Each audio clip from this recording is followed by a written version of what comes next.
தமிழகத்தின் பல்வேறு கிராமங்களில் அடிப்படை வசதிகள் செய்து தரப்படவில்லை என்று கூறி கிராம மக்கள் நாடாளுமன்ற தேர்தலை புறக்கணிப்பதாக பேனர்கள் வைத்திருப்பதால் பரபரப்பு ஏற்பட்டுள்ளது. திருவண்ணாமலை மாவட்டம் வந்தவாசி அடுத்த சாத்தமங்கலம் கிராமத்தின் சக்தி நகர் பகுதியில் அடிப்படை வசதிகள் செய்து தராததை கண்டித்து அப்பகுதி மக்கள் நாடாளுமன்ற தேர்தலை புறக்கணிப்பு செய்யப் போவதாக பேனர் வைத்துள்ளனர்.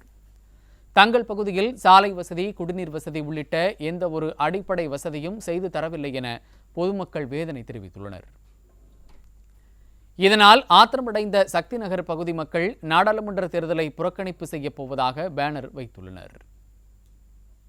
எந்த ஒரு கால்வாய் வசதி எதுவுமே கிடையாது. மழை டைம்ல ஃபுல்லா தண்ணி, இவ்வளவு தூரம் தண்ணி தேங்கும். வீடுகள்ல பாம்பு, விஷ ஜந்துக்கள் நிறைய வரும். நிறைய நிறைய நிறைய ப்ராப்ளம்ஸ் நாங்கள் ஃபேஸ் பண்ணியிருக்கோம். எந்த ஒரு ஃபெசிலிட்டிஸுமே எங்களுக்கு இது வரைக்கும் அரேஞ்ச் பண்ணி கொடுத்தது கிடையாது. தயவு செஞ்சு இதை அரேஞ்ச் பண்ணி கொடுங்க. அதுக்கப்புறம் நாங்கள் ஃபர்ஸ்ட் டைம் ஓட்டர்ஸ் எல்லாமே ஓட் போடுறோம். இங்கே இருக்க எல்லா பொதுமக்களையும் நாங்கள் ஓட் பண்ண வைக்கிறோம். அது வரைக்கும் நாங்கள் தேர்தலை புறக்கணிக்கிறோம் சார்.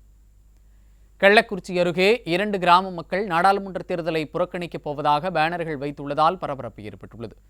புது உச்சிமேடு மற்றும் பழைய உச்சிமேடு ஆகிய 2 கிராமங்களுக்கும் கிராம நிர்வாக அலுவலகம் வெகு தொலைவில் உள்ள கொங்கராபாளையம் பகுதியில் அமைந்துள்ளதால் தங்களது கிராமங்களுக்கு என தனியாக கிராம நிர்வாக அலுவலகம் ஏற்படுத்தி தர வேண்டும் என வலியுறுத்தி வந்துள்ளனர்.